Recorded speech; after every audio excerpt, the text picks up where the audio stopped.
Grupas dalībnieks Jānis Krīvēns, jeb plašāk zināms kā Krivenčija, ar suni Pūču, ir stingri pārliecināti, ka jāvāc aiz sava dzīvnieka, bet ir redzējuši visādus brīnumus. Ar šo fekālaino problēmu varētu teikt, es saskaros katru gadu. Man pašam ļoti besī.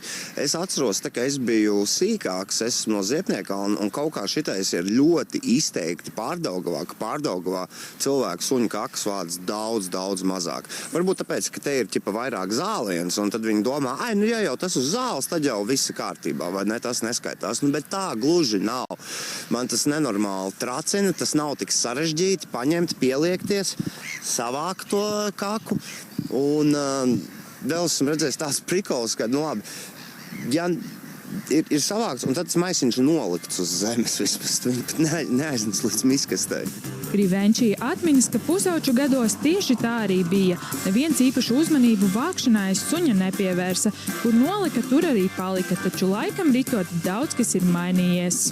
Man čomam bija suns, lielais boksers, vai ne, šausmīgi feins. Un mēs viņu staigājamies, mēs esam tādi pusauģi, un tajā laikā arī tas likās tā kā pilnīgi normāli. Viņš pakakāja, labi, viss kārtībā, ejam tālāk. Bet kaut kā tam laikam ejot uz priekšu, paldies Dievam, ka mēs kopumā kā sabiedrība esam gājuši uz priekšu un saprotam, ka vajag aiz sevis savākt, jo tas ir tas, ko civilizēta sabiedrība dara, vai ne? Tas sevis jāsavāc. Atgriežoties pie jautājuma par šo maisiņu sastāvu, lūkojam pēc skaidrojuma Gētliņos, kuri īpaši iestājas par pareizu atkritumu šķirošanu. Tajā brīdī, kad mēs esam savākušies savu mājdzīvnieku, tad nākamais solis ir šos atkritumus ievietot pareizajā konteinerī.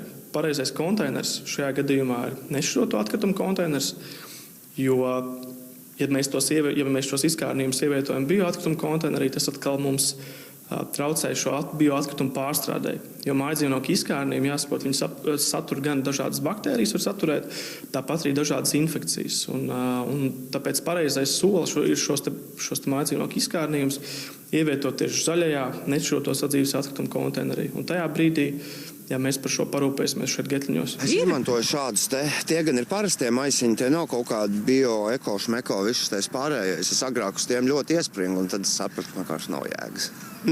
Nav jēgas, svarīgāk to kaku vienkārši savākt. Ja mums ir katram pašam izvēles starp to, vai ņemt to parasto maisiņu, vai tomēr izvēlēties biodegradējumu maisiņu, tad Gētliņu prāta biodegradējumais maisiņš būtu labāka alternatīva, jo tas ļautu šo maisiņu labāk pie mums attiecīgi arī pārstrādāt, un pēc tam tas būtu arī vidē labāk un vidē draudzīgāk. Tāpēc mūsu aicinājums ir izvēlēties šo biodegradējumu maisiņu, kuri, jāteic, ka paliek aizvien vairāk un aizvien vieglāk pieejami.